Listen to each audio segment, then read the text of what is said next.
Okay, Om Shanti. So first of all, thanks to everyone for being here. We weren't sure how many would be here because we just heard that several had shifted upstairs this morning, which is great because we didn't know training upstairs, downstairs. Anyway, here we are together, which is good. And it's interesting that, of course, yesterday in Murli we heard Baba reminding us that we are ancestor souls that really give nourishment to the whole tree. And so that means every human being. And of course that means that all of the crises that are happening in the world, we are also there to serve and uplift. And in fact, I think Sister Shantivan mentioned this in one of the meetings, but now they don't just talk about crises, but perma-crises, which means permanent crises. There's always something happening, and climate change is very much at the heart of that. So welcome to this training so that we can understand how to serve better, especially in the way Baba described yesterday, in this situation, in the world at this time. Thank you, Maureen.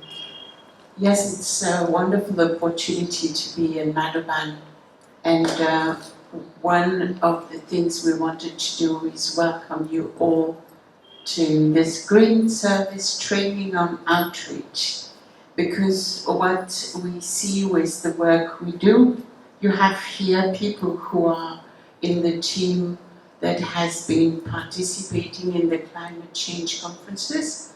So we have been realizing how much the service that we can do on the ground has a lot of importance as well.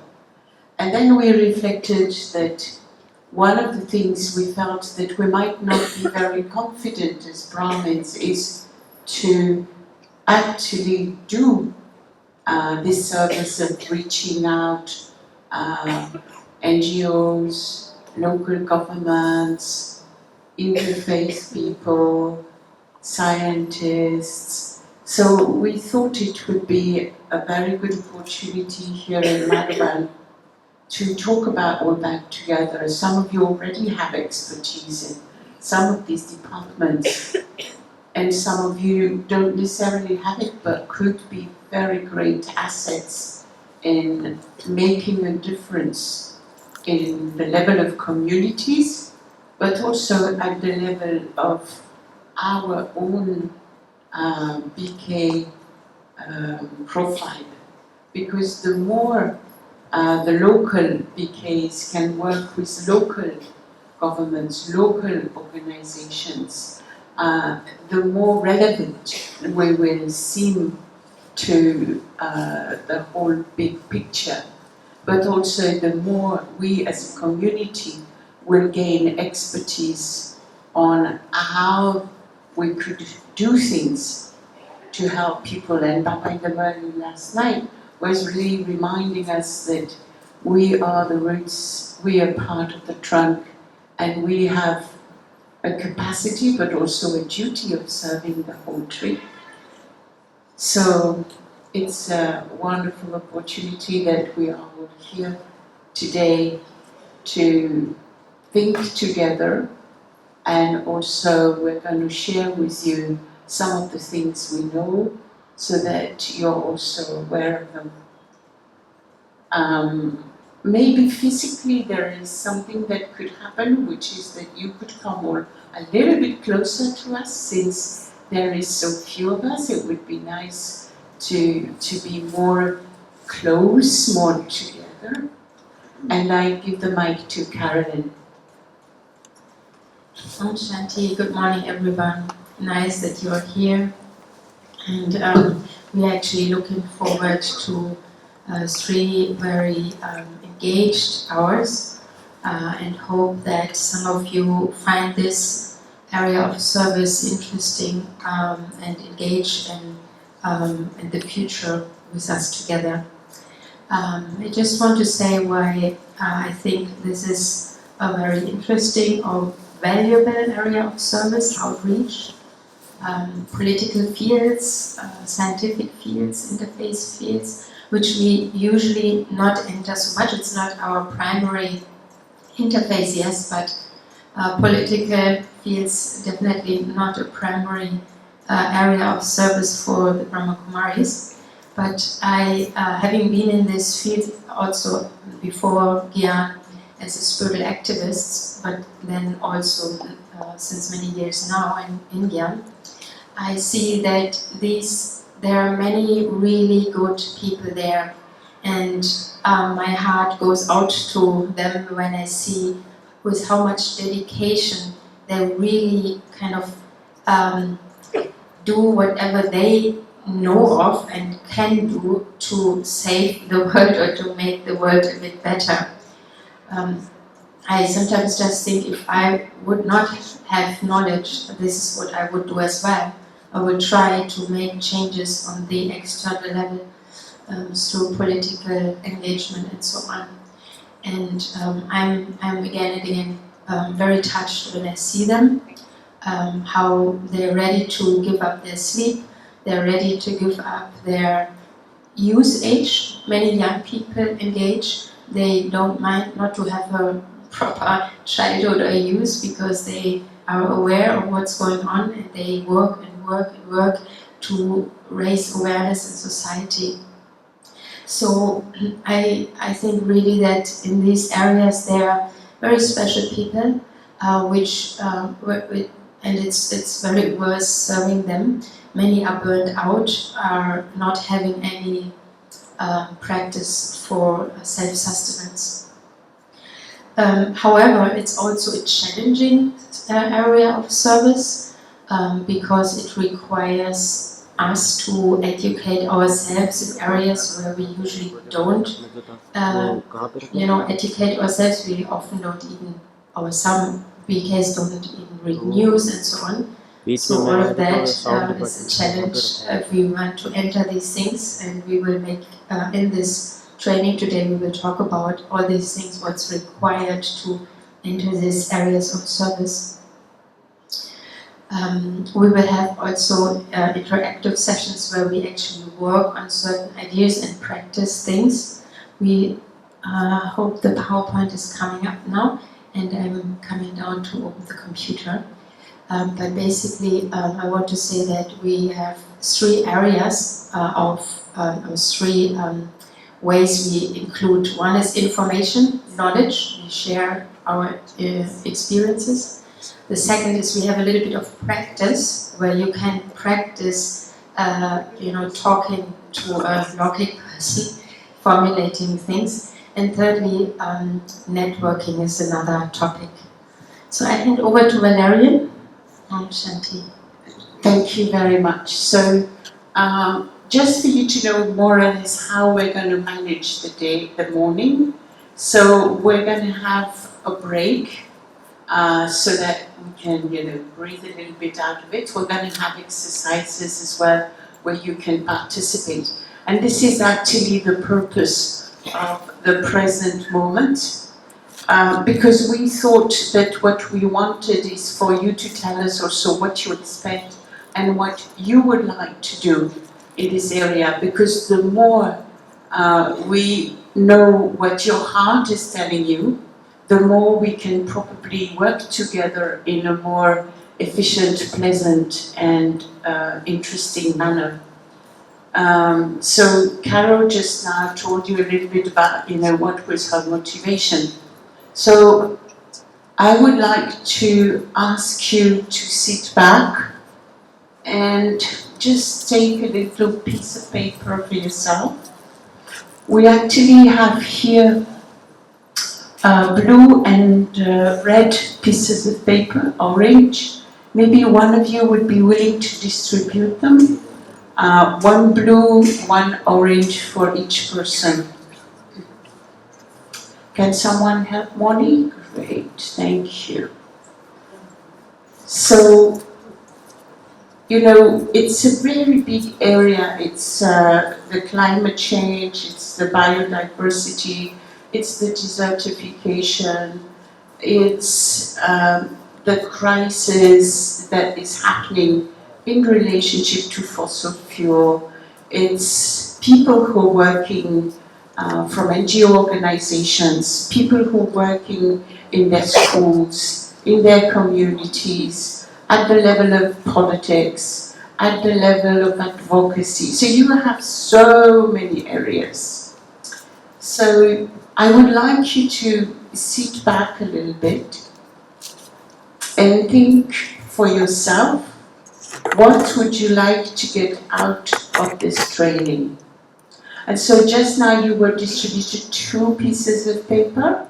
So on the blue one, you could write what you would like out of this training. And on the orange one, you could write in which area you would like to work. Or you could envision yourself to work. No? Okay.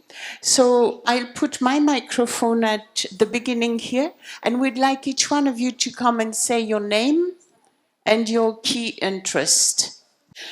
So we are now going to share some knowledge with all of you, and this is one of the things you asked, so I'm glad we can answer this. So the question that Halina asked and that many of you asked, we intend to answer through the different presentations that we're going to have. And do feel free to ask questions, and we will note them down and we will do our best to answer. But at the end of this session this morning, we have planned for a little bit of question and answer space, just for you to know it is there. So now what I'm supposed to share with you is around the understanding of how the UN works. The UN is a very, very big system, and it is the United Nations. And it started more strongly after the Second World War. The Human Rights Charter was then written together because they decided they never wanted something like this to happen again. So the countries came together, and Eleanor Roosevelt, with many others, they started to work on this charter. And it really is an interesting document for you to read because it does speak on human rights, but it also speaks on many human values, on many topics that are related to spirituality. And so you basically have New York, Geneva, Vienna, who are dealing with different topics of the United Nations. So the General Assembly is in New York. The General Assembly looks very much at everything to do with security. Security means war, security means armament, security means all the topics that could get our universe to boil. And the General Assembly is the main body of the UN. But there also is all the human rights topics that are in Geneva. And they are essential because they're the topics that each country needs to accept, endorse, and go on working on all the different things that are essential for human survival. So you have work with the ILO, you have the topic of health with WHO, and you have the Council of Human Rights that meets 3 times a year. And Sister Genti is the main representative for this, but I'm the one who's actually more there to engage. So what does it mean to engage at the level of the United Nations? This is something we should understand, because sometimes, for instance, I hear Baba's innocent children saying, oh, so Baba's has an office at the United Nations. This is actually a way we formulate our work, because there is an office close to the United Nations building, and this office is dedicated to the United Nations. But we, as Brahmakumaris, are not in the UN buildings. We are not part of the UN official work. As NGOs, we have a general consultative status. What does that mean? It means that at some point, some governments accepted that the Brahmakumaris' perspective and the Brahmakumaris' work was actually related and focused on the same interests the United Nations has: peace, children, women, etc. So that's how we got this very prestigious status. At that time, there was only 80 other organizations that had it. Now there is more than 160. But you see, this is therefore a reason why organizations like ours have the right to sit in the assembly where the countries are making the decisions. Countries, as you can imagine, the politics of the world don't agree, right? Not only they don't agree, but they are a little bit like teenagers. They hate taking good decisions. They hate being obliged to say, no, I won't smoke my cigarette anymore in the toilet, mommy, right? So what does it mean for a country? It means that they don't like to be pressured to take decisions that they haven't yet been able to implement in their country, in terms of poverty, in terms of rights in general. So what is happening is that these countries, they meet together and they have a champion. And for instance, there once was a champion on the whole topic of human rights and climate change. I have been working on this topic myself for over 10 years. And we built a small group. So as NGOs, we are allowed to talk with governments. We're allowed to talk with delegates. We also are allowed to organize side events within the UN.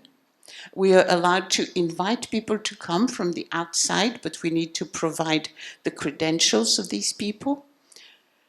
And we are therefore part of the support team of the UN. And our task as NGO is, on one hand, influence the debate by bringing our expertise to the table.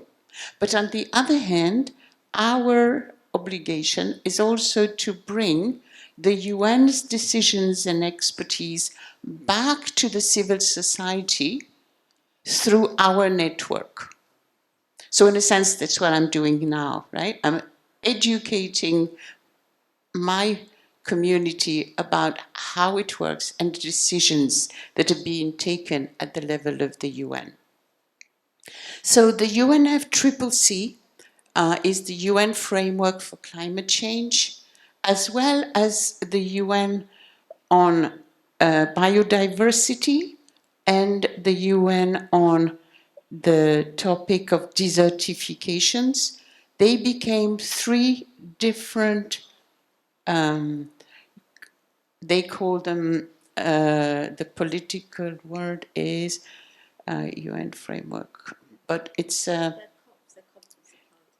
yeah, they're COPs, they're Conference of Parties, but they're also a political agreement of states. I will find the word in a minute, it will come back to my mind. And these political agreements have been taken when we were in Rio in '92. Brahma Kumaris was there, Daddy Janki was there. So it doesn't mean she spoke to these guys, but it means that historically we were there when these decisions were taken. There are three conventions, that's the word, three conventions. And these conventions, they go on meeting, some meet every year, like the one on climate change. and some meet every 2 years, like the one on desertification or the one on biodiversity. So just now in Canada, there was the conference on biodiversity. The BKs were there for that, and they managed to actually accept together to create a framework. They had been working on it for years, and it hadn't happened.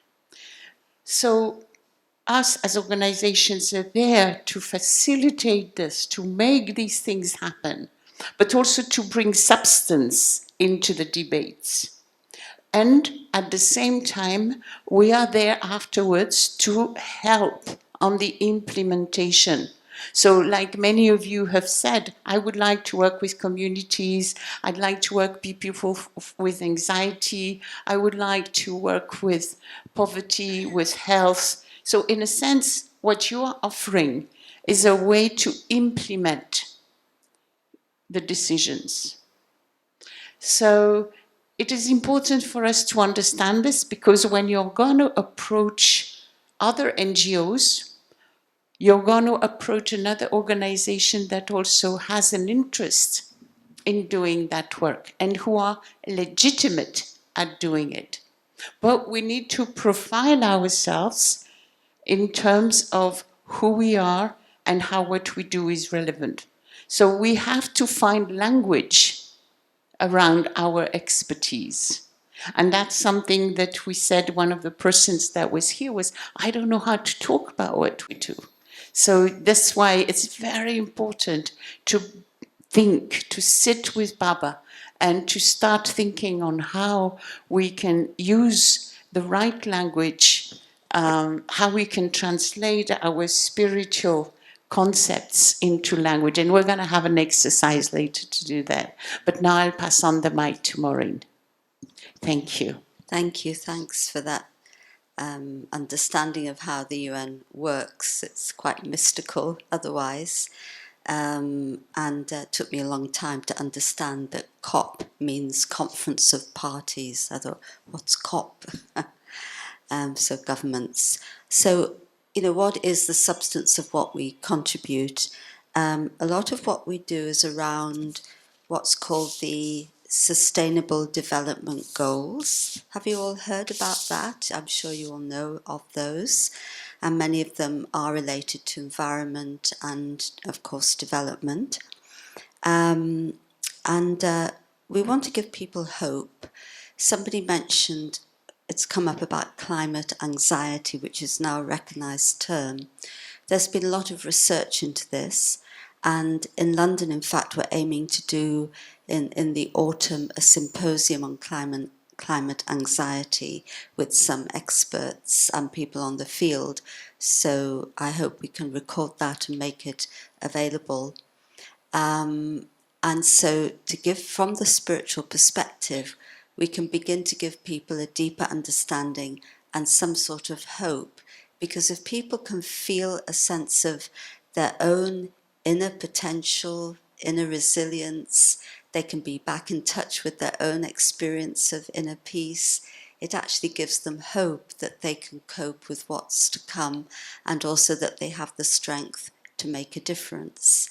And often when we do our panels and things, it's that few minutes of reflection, we don't always use the word meditation, that really, really touches people. With the biodiversity COP, we had the whole concept of eco-synthesis. And this means that in every aspect of what is happening on the physical level, something unseen is also happening and impacting that. So in other words, consciousness, energy, is actually having an impact on matter, on the way, and there's a very deep connection between consciousness and the climate. And I love the paper which coined the phrase that it's a confluence between two living systems, the living system of the earth and the living system of thought or consciousness. So before we talked about this, people didn't understand it. now people do listen and are beginning to understand it.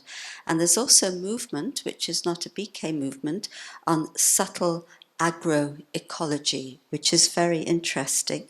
And I just want to share so about the invisible or subtle nature of food and farming, and also about the nature of existence. So it's knowing that the physical world has a subtle counterpart which has scarcely been considered in modernist farming practice and research. So now science is also beginning to look at this, the subtle or consciousness and its impact on nature, and this is very much the substance of our message. In 2016, the UN held an event, Mental Health and Wellness at the Heart of the Sustainable Development Goals. And the reason was the increase in the number of traumatic situations due to climate change gives rise to suffering in terms of mental health issues for those facing the crises, refugees, those impacted, and also peacekeepers. And actually, we talked about in one of our meetings the connection between the drive to possess resources and war. And even if you think about the current war that's happening, it's actually in reality about resources. And if we think about it in terms of Baba's knowledge, it's about I and mine and not sharing. And we also discussed how whatever is good for one country has to be good for the whole, and what's good for the whole will be good for the country. And you can relate it in a personal level too, but of course it's very much about what I need and what my country needs. So there's all of these subtle aspects at work. Just also to mention, for example, the impact on women. Climate crisis is not gender neutral. It impacts women much more, and they're much more exposed to the impacts of climate change. And women depend more, yet have less access to natural resources. And in many regions, women bear a disproportionate responsibility for securing water and food and fuel. And so agriculture, very important employment sector for women. And so you can imagine when there are periods of drought or erratic rainfall, agriculture gets affected. How do women source food and water for their families? Sometimes children have to give up their education to help the families in this. So you can see that the impact is very, very much a human impact of climate change. And also when disasters strike, women are less likely to survive and more likely to be injured due to long-standing gender inequalities that have created disparities in information, mobility, decision-making, access to resources and training. So that's just one element, the gender aspect. So I think that's an indigenous philosophy is actually quite amazing. It's about living with the with the earth as a living system and not as a commodity to be exploited. And I remember hearing from one indigenous elder how a point of departure when we began to see the earth as a commodity was when agriculture began. And it moved from the indigenous worldview to then the dominant worldview, where we dominate over nature. And then, of course, it's gone downhill since then. And it's really recognized that indigenous people know how to look after the land, after the animals, after resources, but they're not always given the opportunity to do so, and their voices are not heard. And yet many solutions, are in their way, the way of life of indigenous people. So it's a very interesting area. We know that in terms of our shift in consciousness, We are absolutely preparing for how we live in relation to the earth in Satyug, in the Golden Age. And if we don't shift in our relationship now, how are we going to be able to have that right relationship in the future, especially in the first half of the cycle? Om Shanti, thank you. Thank you. So Valerian gave a little bit of an insight in the structure of the United Nations work, and Maureen talked about some softer topics such as women, indigenous peoples, and also how we can look or include spiritual perspectives or the beginning of spiritual perspectives into these fields.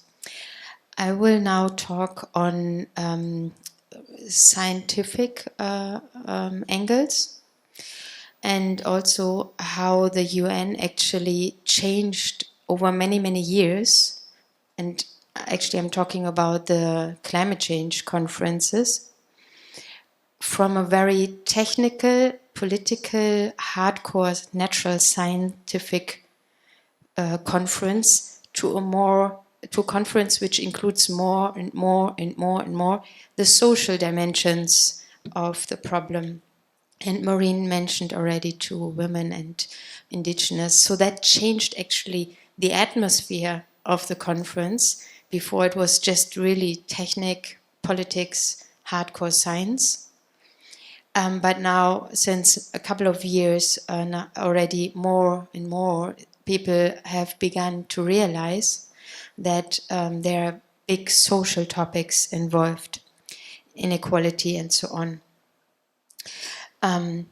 Also, the whole aspect of the global south and the global north, how it's called, which includes the history of colonialization, plays a big role.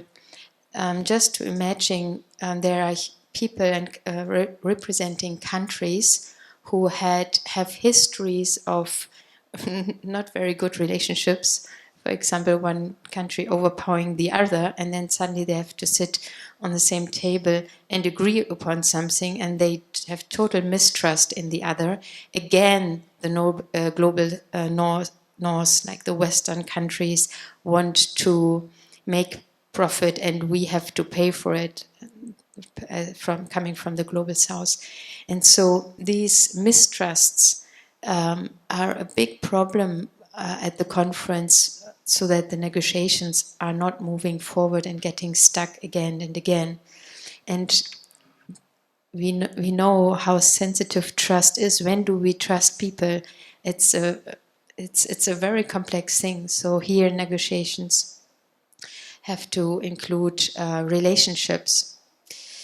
Then you have so many different political systems. You have the democratic countries, but you have also the countries which actually have a dictatorship or military government. So the change of the nature of the conference has opened up doors for us, Brahmakumaris, to make bridges more easy. Whilst in the beginning, the solar work was relating more to, the hardcore and tangible stuff. Now, the social science and more human topics allow us to talk more on the inner level of transformation. And science has opened up to this as well. Since we have so much knowledge about the external issues and nothing is really changing, people and governments scientists start to be forced in a way to look at why things are not changing. We have the political frameworks, we have all the scientific hardcore knowledge which you need to make a change. We have the finance plans, but still people are not changing. And because of that, science is changing now, which means they include more and more non-academia knowledge, and they understand to make complex changes, you need to include things like consciousness. they don't call it consciousness, but they call it mindset or worldviews, because as Maureen also said a bit, like if like there has been historically changes on how we as human beings relate to nature. Indigenous peoples were living, or even we were much more living as part of nature. But with big cities, with industrialization, our worldview on nature has become very mechanical and disconnected. It's like we see the natural world more like a supermarket where we can just take and exploit, but don't realize that it's a very sensitive system which we can harm and even can bring out of balance, and then it doesn't function anymore. So it's a living sensitive system. So this more recent theories or in scientific work looks at the relationalities. What is the nature of our relationship? Is it transgressive? Is it a sensitive one? And here we have beautiful ways to come in, because we know a lot about relationship to ourselves, to other people, to God, and how, in a way, our relationships are exploited through vices, through greed, through inner emptiness. And that's the same patterns, behavior patterns, which we oppose on nature. So because of for example, growing inner emptiness, we have excessively consumed more than we need, and by overconsumption, materialism, we have misused the other part in the relationship, nature. So I will talk a bit about this later more, but I think for now this is enough. And the question of how to serve in a non-religious way is very much this. Also, we will talk about language later on, but like the concepts which I was pointing out now, relationship, human, non-human world, it's not religious, even though religions have a lot of knowledge of it, but these terms are not religious, so very easy for us to use these to explain our perspectives. I think so now we have a little exercise, right? Okay, so yes, I'm doing it. Thank you. So now we have given a lot of input, and we want to make a shift to invite you to digest that a little bit, and also think about how you want to develop your interest in serving. On the first bench, there is a staple of white A4 papers, and maybe someone can give them around. Thank you, Egidia. And I would like you to draw three circles: an inner one, a middle one, and an outer one. And in the inner circle, you may like to reflect in silence what are the values and virtues which interest you most, which are most close to your heart when you're thinking about outreach service or serving in the environment. It can be something like compassion, equity, justice, or whatever. Love, peace, harmony, all of these things. Just think of two virtues which speak most to your heart when you think of outreach service. That would be the inner circle, to write two virtues in that inner circle. Yeah, please use the blank side. We use up a used paper to save cutting trees. Please use the blank paper. Sorry for the confusion. No. It's just a blank sheet. You can also do it in your notebook if you like, but I think A4 is a good size. So don't get confused. Sorry about the background. Michelle, don't read it. Okay, so instructions: 3 circles, an inner one, a middle one, and an outer one. In the middle one, please write 2 virtues which are most important to you when you think of outreach service. In the inner, you write virtues, 2 virtues.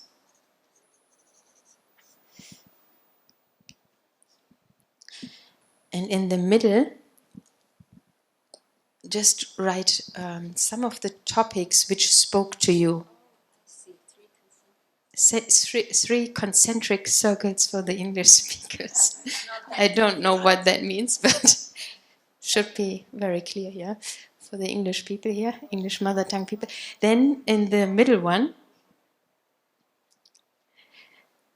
the topics of the fields which spoke to you, either from our presentations or from what you have heard before. That could be gender balance, for example.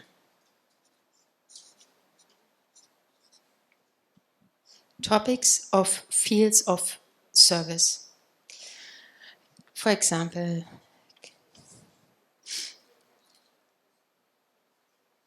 gender balance, or one of the humanitarian topics which actually we haven't mentioned yet, solidarity. You could have justice, because that's a very big interface topic, climate justice. You could also think of equity, solidarity, the whole topic related to gender, the whole topic related to health, related to children, related to work. Yeah. And just to add something to what was said earlier, at the level of the climate change, they've created a platform of indigenous knowledge, which is a wonderful thing to know.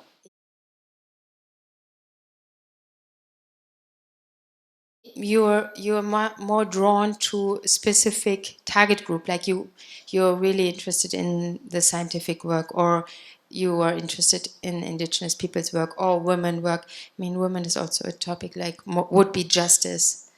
So actors in the field. Or it could be your local government you really want to connect to.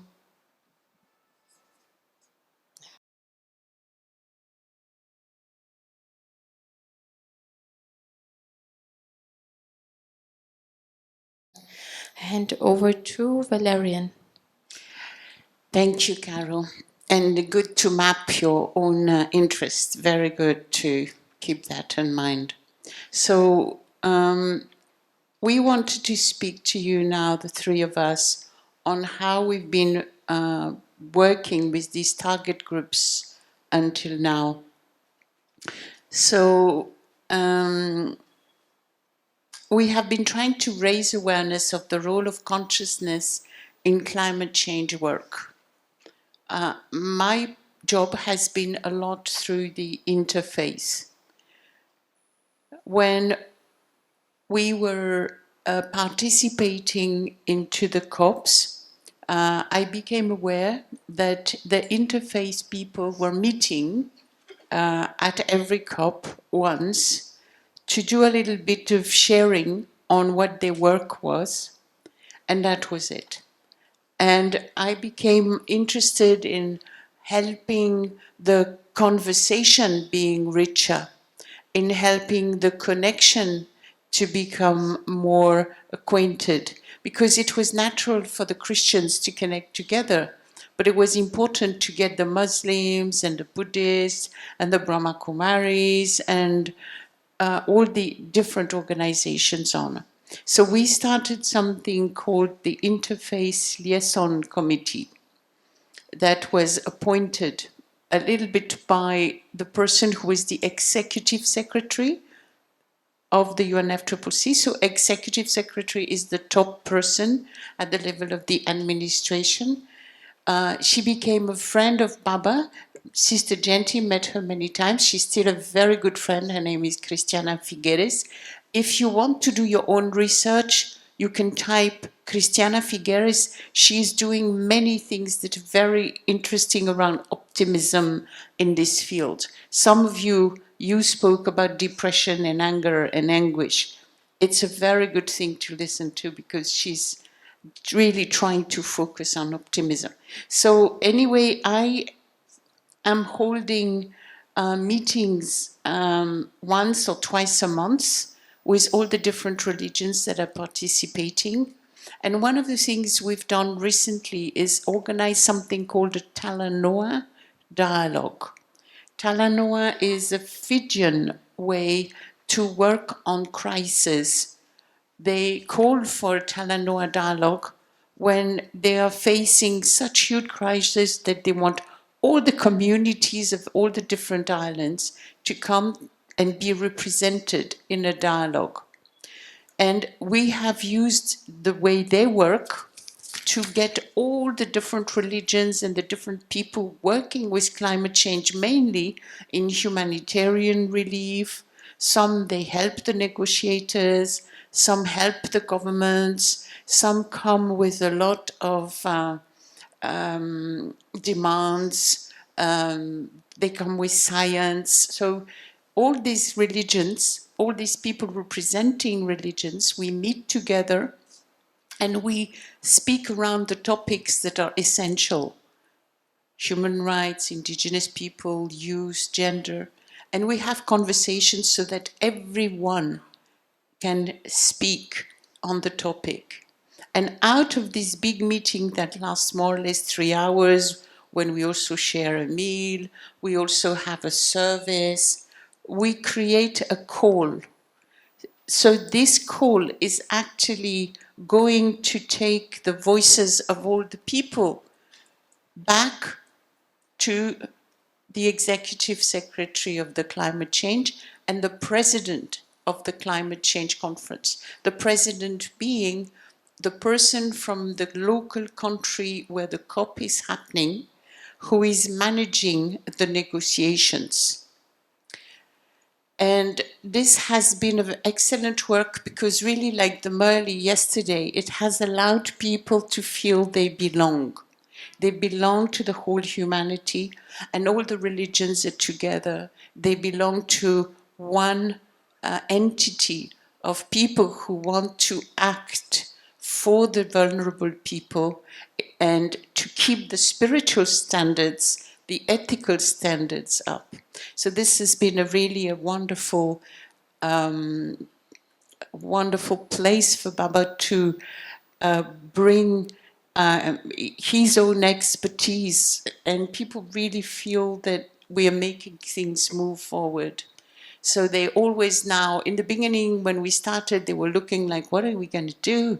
And now they're like all owning it. Oh, we want the Talanoa dialogue to happen, Valerian. I was on a call with them yesterday, and they all had plenty of ideas, and they all wanted this to happen closer so that everyone was going to be able to be there.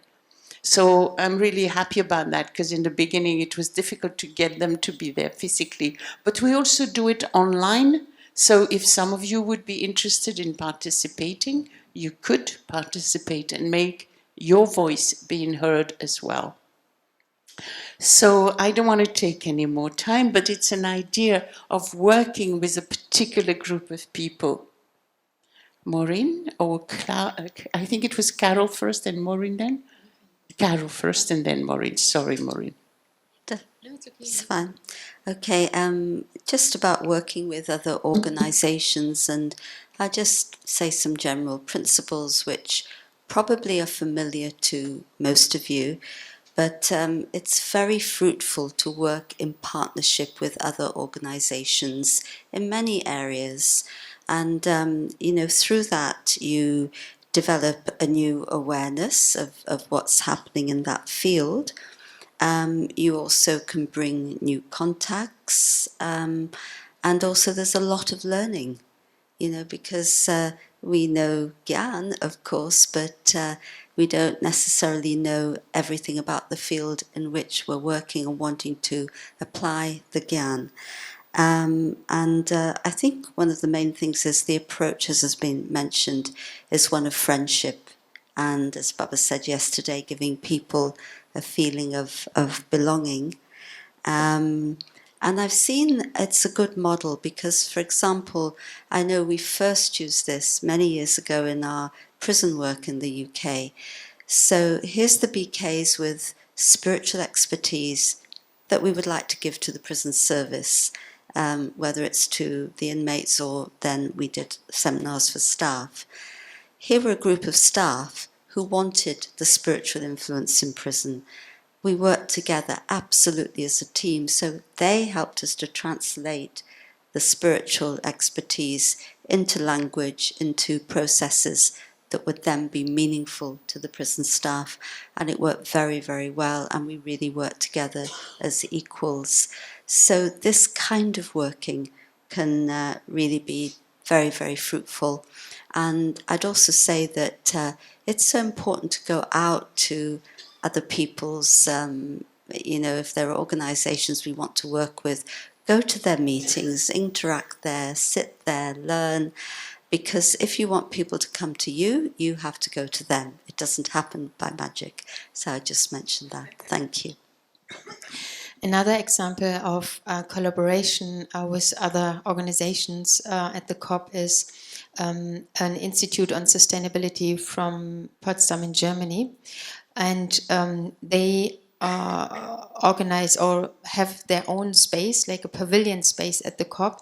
You might have read about this in our newsletters.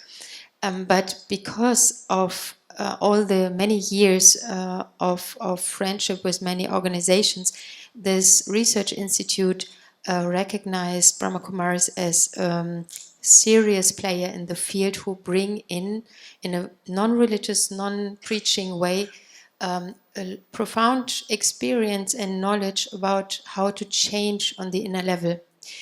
What it's called, this project is called a co-creative reflection dialogue space, and in this space, conversations are hosted with all the different people who are interested, who are at the COP. So it can be an NGO activist, it can be a youth representative, it can be a media person, it can be a negotiator, anyone.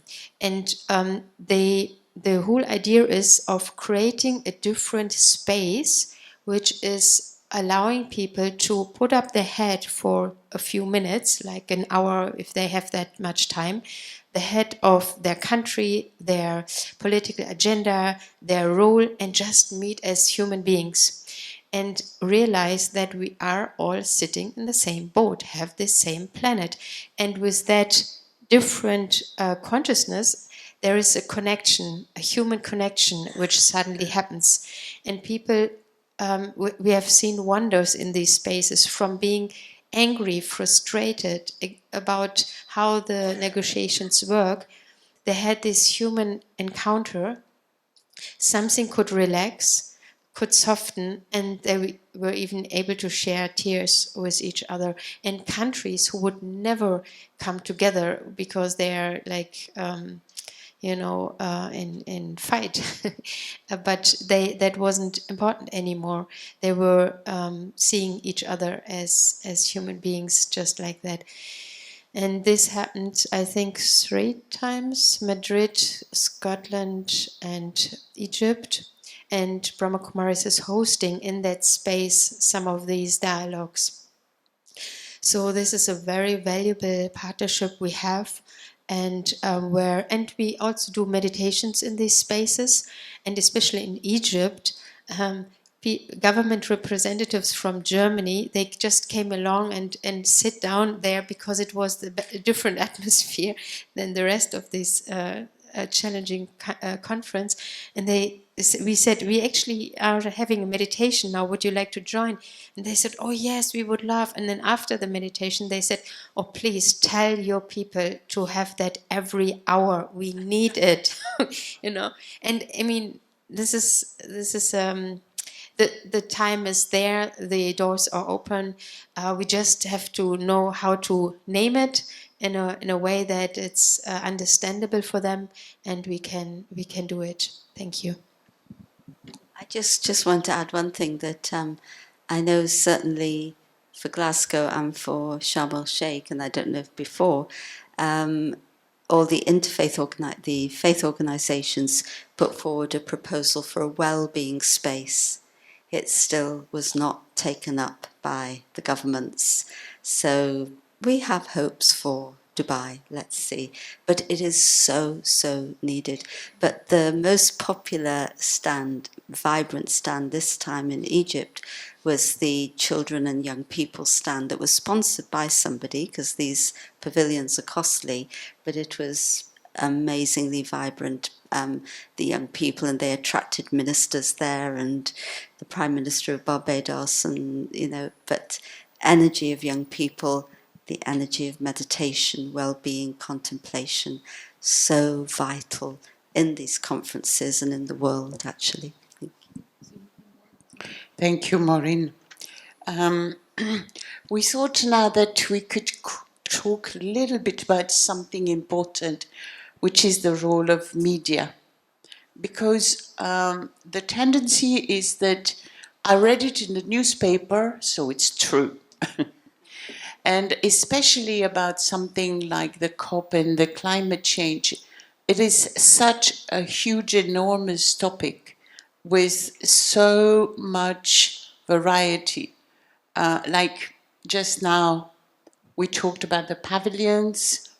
So the pavilion of the dialogue is a pavilion, the pavilion of youth is a pavilion, but at the same time, parallel to this, the negotiators are happening, negotiating the text, the law that is going to be binding all the different countries.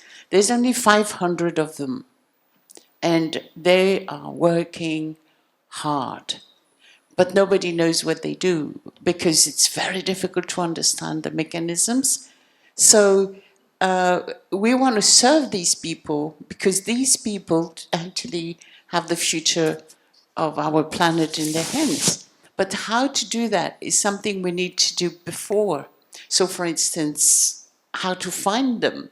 Because who's going to be negotiating for Poland, for Israel, for Panama, for France? You know, these people are there, they're incognito in their little spheres, but they're going to be really very important. So at the same time, we first need to make ourselves relevant before they want to speak to us. So the media gives you some information, but I would recommend for you to look into also the official websites. Because in the official websites of the UNFCCC, for instance, you'll find so much better information than just that little article that was powerful in The Guardian or in your local newspaper.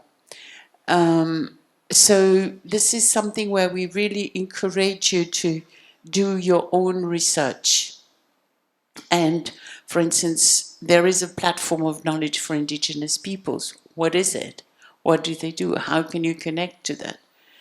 If your interest is in the meditation, we have an interfaith group within the people working for the UNFCCC who is organizing meditations, who is organizing prayers. As Brahma Kumaris, we could work with these people locally. We could make this a platform. And it's not just a BK meditation then. It becomes a BK who's an NGO desire to allow for the well-being of the planet to happen through these actions, common actions. You see what I mean? And then you can invite people who work in the eco environment, some people who are from other religions, or some scientists who come and speak for 5 minutes and then join this prayer or meditation space.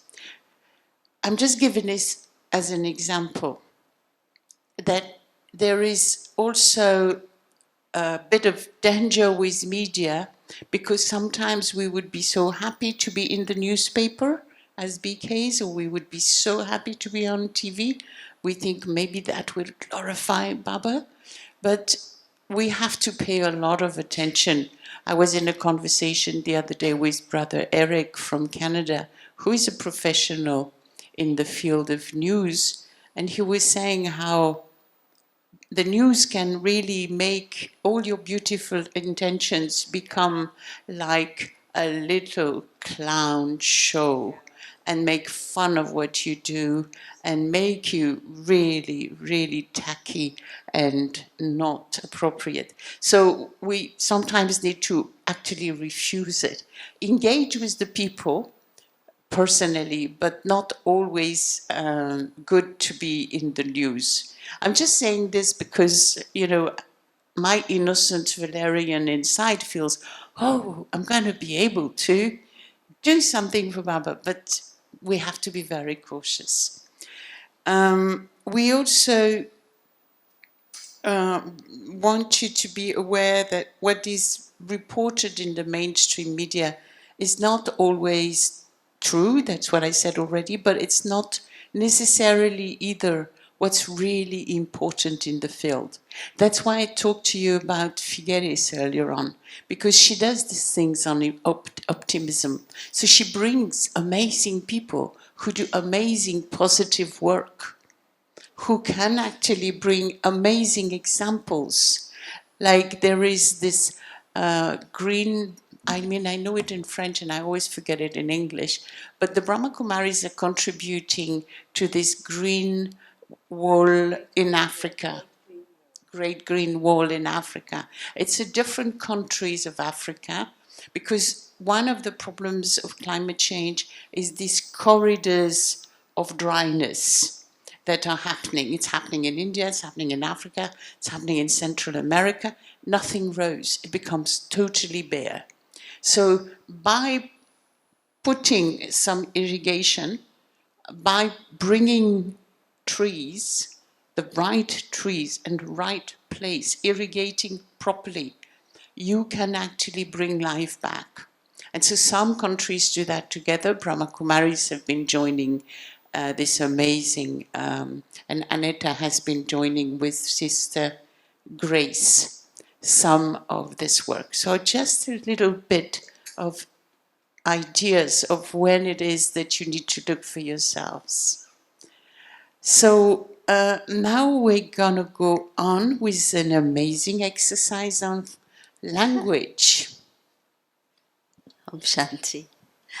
Okay, so a little bit of an exercise. I think we may not do the feedback part, but it's just so important that when we're speaking to people who are not BKs, that we use language that is accessible, and we don't use our BK jargon.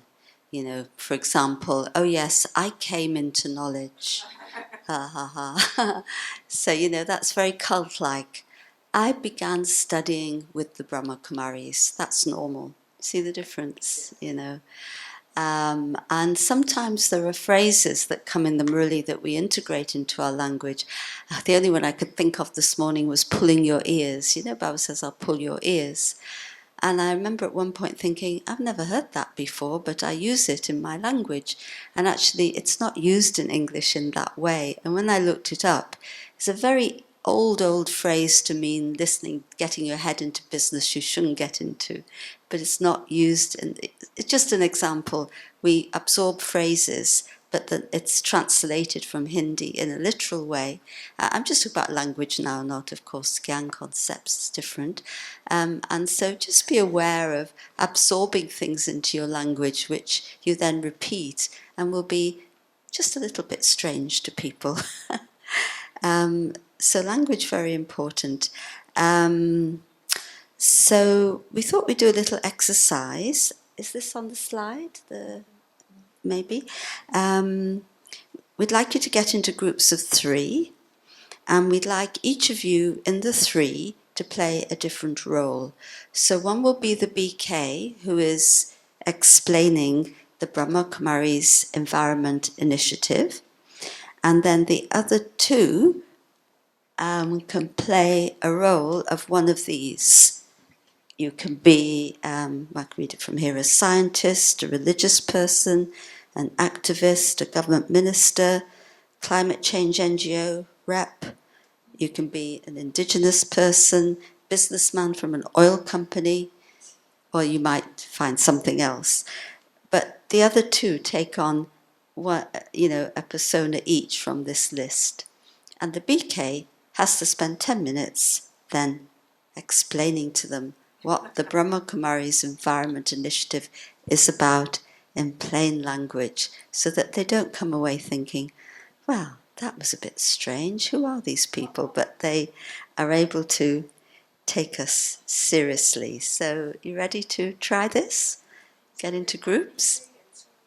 Yeah, one BK, one plays the role of the BK who's sharing, and then the other two play the role of the... It's really And yeah, they can say, what did you mean by that? Excuse me? They can play their role well. Go on, yeah. It's really an interesting exercise, because only if you really speak it, you get into trouble. Just if you have it in your mind, you don't realize how difficult it can be sometimes. So please engage in the game. Yeah, okay, so if you get into threes, go on, be a sport, give it a go. Introduce himself or herself. The oil executive has to introduce themselves, and so then you then explain, well, I'm here to tell you about this, what you do on the field. Yeah? So the next chapter is the example of things you can talk about that you could research for yourselves. So we have yogic farming, and here I have this presentation that I think, thank you, is really, so it's the latest one in date. That is very interesting. But yogic farming is an amazing work that the Brahma Kumari have been doing. So it would be good if you could read it, learn about it, so you can talk about it. Because it does speak about ecosynthesis, the capacity the human has to impact on matter, and how then matter becomes resilient. Also, resilience, of course, is a very important topic for us, because when we are resilient, we can serve better, we can face things better. And of course, we're not all.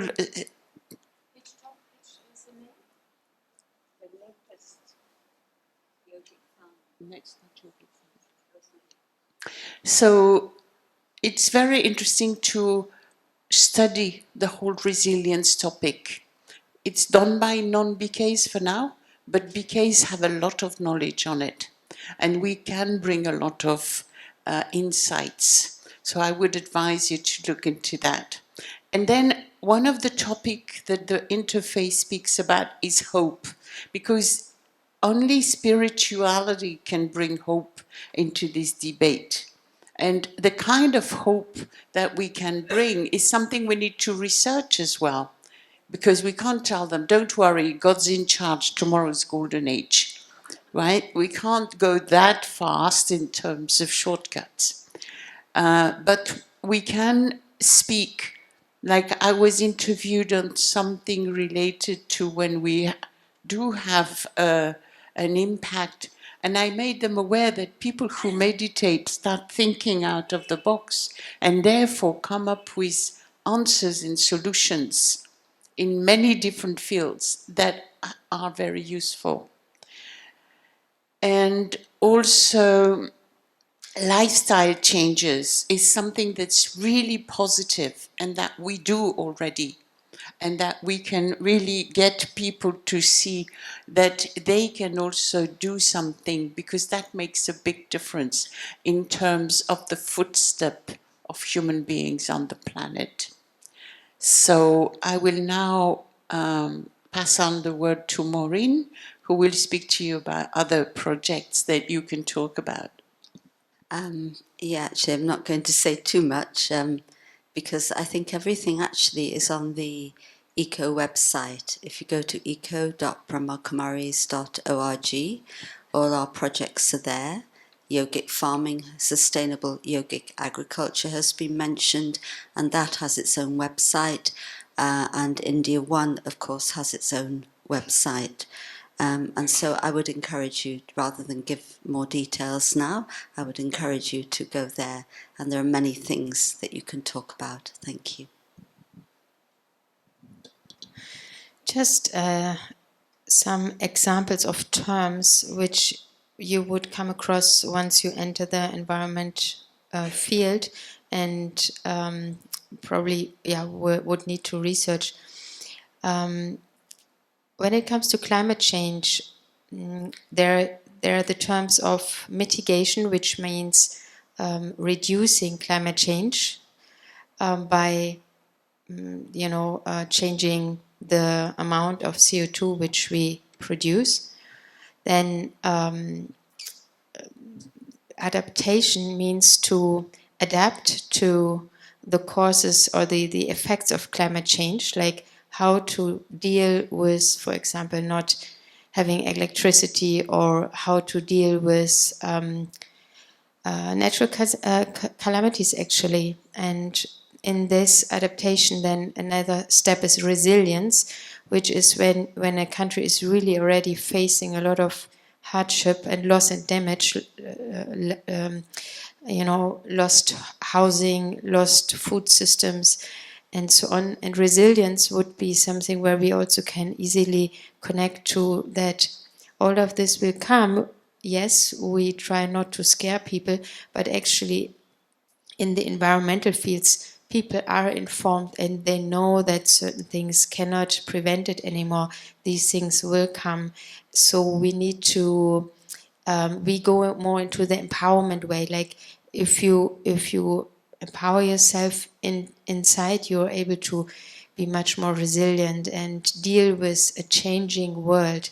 And the image of transformation, like where things on the external level change around a lot, but focus on the creation, on what we can build, that gives you also power, and you're not caught up in everything which is kind of not working anymore.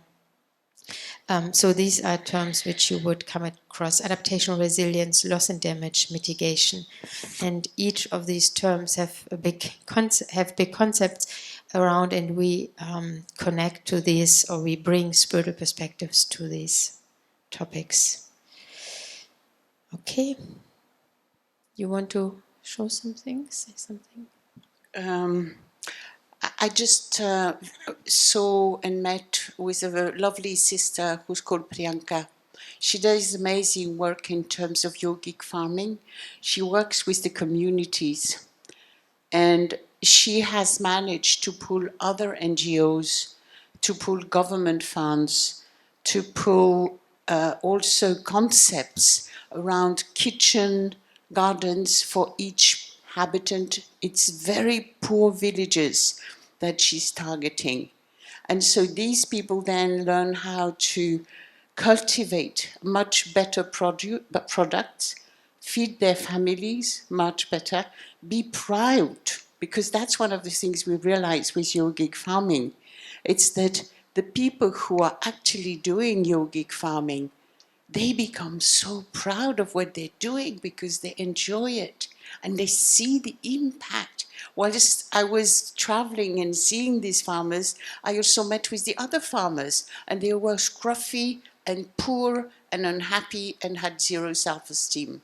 So what we have to see is the very deep inner work that all these things that we are promoting are inducing in the communities.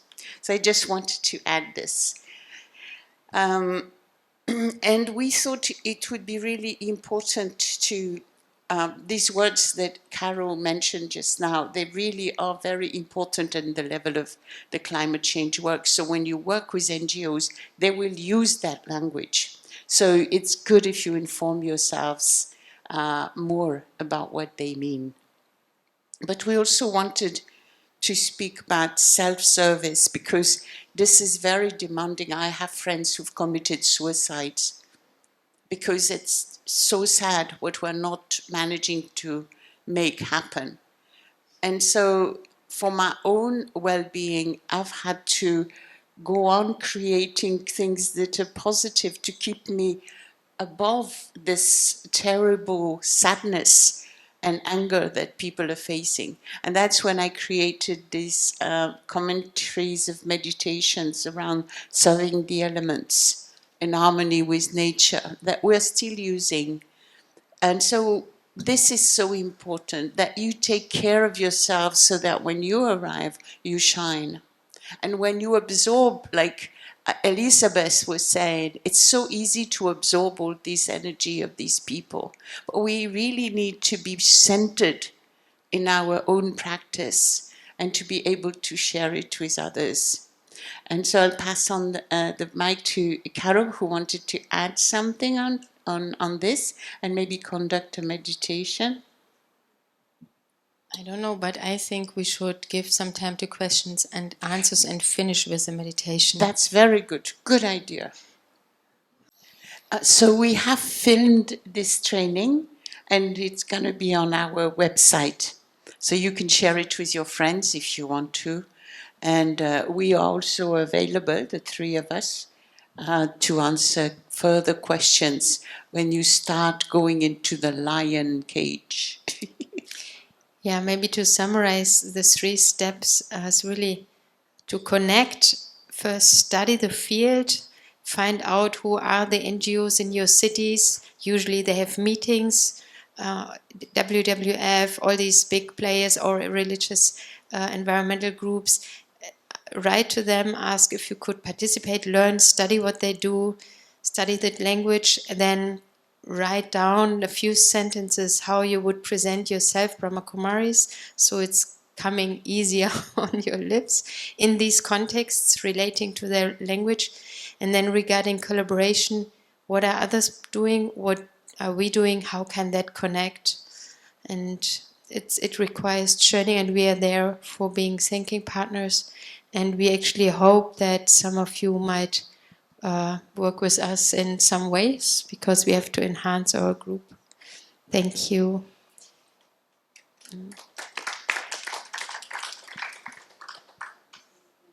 Have a guided meditation on serving the elements, because this is one of the topic of Baba, but it is also a topic that people can be attracted to. So I sit comfortably. I'm grateful for the body to be able to absorb it. I'm grateful to Mother Nature for creating this amazing capacity of staying alive with all the chemicals of the universe. I, the soul, look at my body as a micro planet, and the air, the water, the blood, the bones, everything that is in my body is actually nature's property. I, the soul, am a spiritual energy. And in this moment of silence, I realize that this eternal relationship I have with Matter, with Mother Nature, with the seed of the tree of humanity is so unique. Each one of us can serve nature with the understanding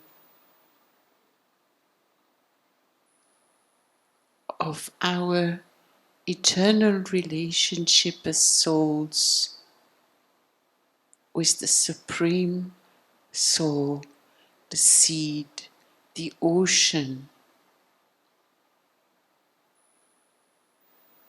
I, the soul, spread the power of peace,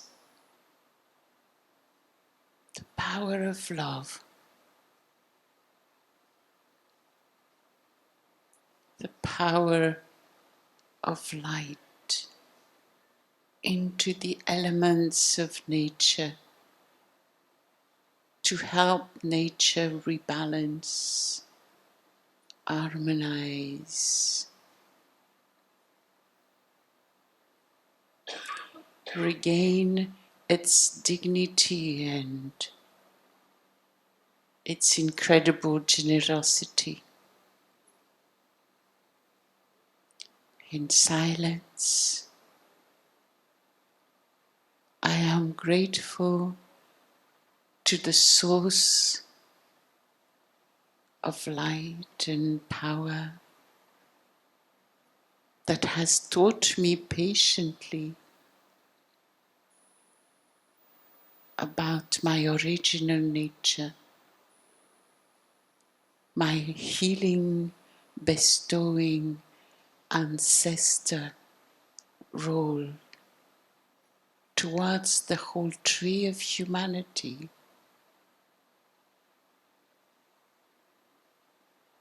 but also towards our dear Mother Nature, who needs to be replenished, rejuvenated, renewed. It takes spiritual energy to allow the old tree to bloom again. It takes spiritual energy to help Mother Nature and the seeds that will grow into food and the seeds that will grow into fruits and the birds, the bees that will help in the pollination.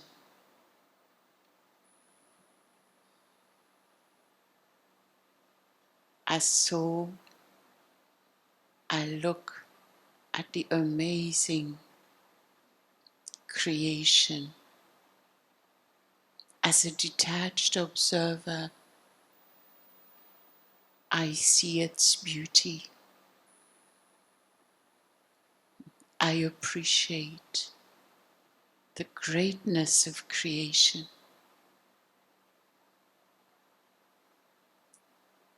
and gently share the spiritual energy God has bestowed upon me.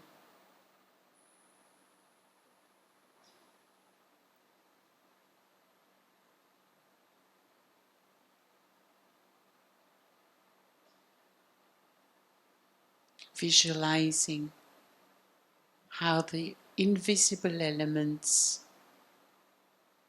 become replenished and cleansed.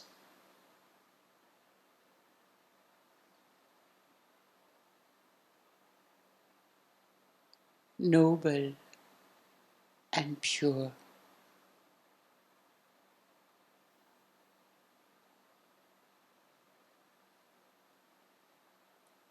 And I visualize how matter becoming purer also allows the human spirit to become again joyful and free from worry and fear. Om Shanti.